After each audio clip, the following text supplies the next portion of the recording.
So hello, this is John from Tabletop Narrative, and we've been playing Necromunda, having a lot of fun with it, and they just came out with a couple new books. So the Gangs of the Underhive, and then they came out with the new rulebook. So this is just a very short, kind of quick video on just a couple things that I pointed out that seem to be a little bit different from the previous rules. And so you can get an idea on maybe what has changed and if you need to get this stuff or whatnot. So we're going to start here with the gang. So first of all, in this, if you don't have it, it has basically like all of the house gangs.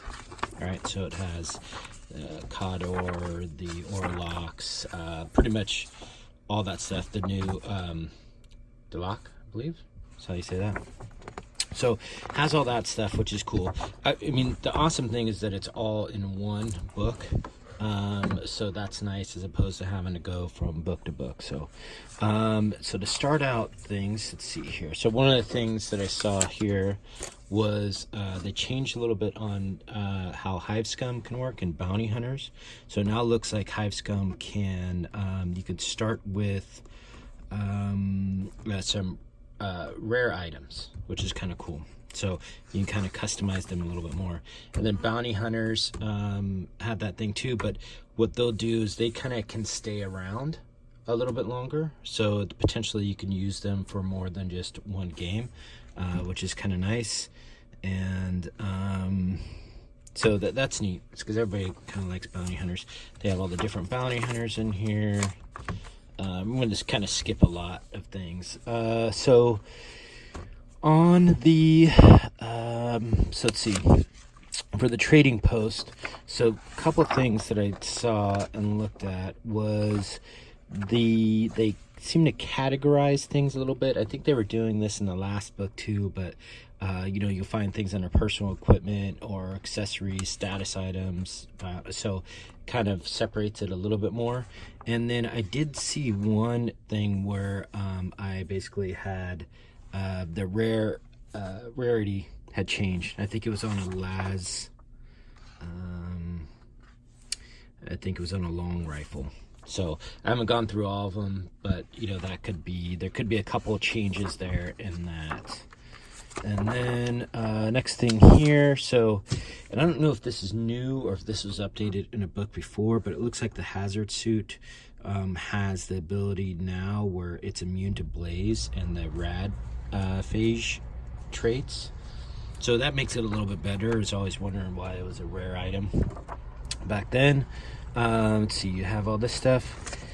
So this is a pretty big change, I think, on toxins. So now what it does is basically you roll 1d6 as opposed to rolling 2d6, and then the opponent rolling a d6 plus their toughness, and then on your d6 it just needs to be harder or higher than the toughness or natural 6. And then it looks like also that you roll an injury roll so they don't automatically go out of action, but it's regardless of wounds. So that looks to be maybe a little bit not quite as powerful, but could be potentially a lot more powerful, it seems, maybe for versus multi-wound models. So that's kind of about it. And I think they also clarified a little bit when you look at, let's see here if it's,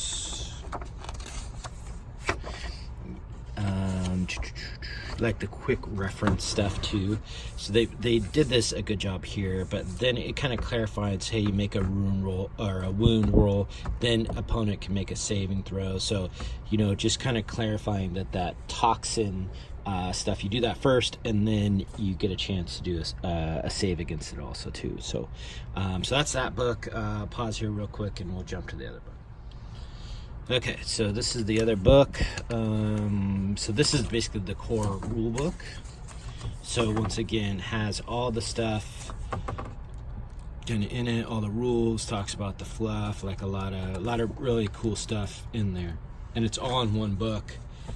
So once again, super great. So you don't have to like go through 50 different books. Okay, so the first thing that I saw that potentially, and by the way, if you see something on here that maybe wasn't a change, or maybe there's something in here that I missed, let me know, because obviously we'd like to know kind of what the changes are. So the first one here that I see is Blast, and I believe Flame templates is now, if you are in cover, you actually get a modified save roll versus, which that is, I believe, is totally new. So, and that's pretty cool. So I kind of like that. Let's see here, go through stuff. This has stuff on Psychers. I know this was in the last one, I believe, with the Cador. So I think this is pretty similar. I haven't really used too much. I actually play Chaos, and my witch had died, and I used the psychic powers from the PDF when those were out. So since he's died, I actually haven't had a chance to use the new psychic powers. So we'll see how that goes. And then, so campaign system, they kind of redid this Dominion campaign, which was in the last book, and I think there's a couple changes in here that I see, and it looks to be better. So it's more streamlined, kind of seems to be a little bit easier. There is a thing here on like how to find out territories and stuff. So one of the things that I saw is now your post battle actions. So where it used to be your champion, your leader had to go and work the turf to kind of get gold and credits and stuff to pay for items. Now you don't have to when you collect income. So basically everybody is considered to have a territory that is the settlement here. So which gives you basically D6 times 10 credits at the end of each game, and you get +1 reputation. You also get the ability to try to get a free like Juve or a Ganger too. So that's cool. So you don't need to do that. So these are kind of the things that you can do with your leaders or your champions. So sell something, just do a general trade action, looks like, and then of course do an escort. So that was good because once again, you know, somebody died and sometimes you had a thing and you needed money to go get stuff to do the medical and people died. So I think that's really cool. And then they have pretty much all the rest of the stuff that you could do, finding rare items. And I think they streamlined it a little bit too. So like you can just kind of see purchase equipment. So they really outlined it. When it was set out before, it was kind of a little confusing on who can do it and what it was. The wording was a little bit weird. So, but now it seems pretty simple, pretty straightforward. So over here you get the things that are all the territories you could do, kind of start out with, and the boons and income and stuff that you get for them. There's specific ones, obviously, and this was in the last book if I remember correctly too. So there's some new things for like skirmish rules, and then there's a tournament play. So I haven't really checked it out, but this is kind of cool to maybe if you're gonna do some sort of, you know, one-off tournament or something. So it has a little bit of rules on that.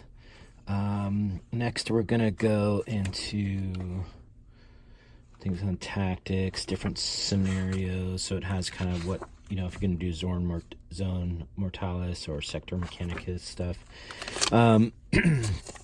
This is things for like Pitch Black. The Beast Lair kind of updated slightly a little bit. We actually use this guy quite a bit. I think it's pretty fun to have something like that in there that can you know, you can attack and do stuff like that. So he's updated. Loot caskets are done. I think we might house rule something on this to kind of change those a little bit, to add maybe a little bit more variety of what you can get and what, you know, maybe getting extra credits or something for them. There's all the missions, it looks like, for all the different stuff, which is cool. There's some extra narrative things, like these are some things creating like Watchmen, Hive Dwellers, Underhive creatures. So kind of trying to add some other effects to it. Subplots, you know, just different things to kind of run campaigns and do stuff, which is pretty neat. And then once again, a couple other I haven't gone through everyone individually, but I think pretty much all the missions are in this book. So from all the previous books, there's even multiplayer scenarios too. So that seems to be about it, and it looks exciting. We're gonna start up our campaign again here. We've been kind of waiting for this book to come out and just for the rules to be updated and everything like that. So check it out. If you know, I like the idea that it's all in one. So now I just need these 2 books. I don't have to carry around everything else and flip through and try to find out where what is. So I like that idea, even though I did buy all the other books, and I kind of feel a little, you know, gypped that I have to buy this, but I feel good that everything's updated. They seem a little bit more streamlined and easier to read. So if you don't have it, try to get it. I mean, go to your local game store, order it, or, you know, stuff like that. If you don't, I might have a link just to Amazon, where obviously you can order all sorts of stuff. But if you follow that link, I'm an affiliate with them. You know, I mean, they give us like a little teeny commission, you know, very small, on just stuff if you go, you know, follow that link and just buy whatever on Amazon. So it's pretty simple. But once again, if you have questions, you know, leave a question, or if you see something that maybe is different, that's a different change, then point that out too. So overall, thank you very much, and I appreciate it, and we'll talk to you later.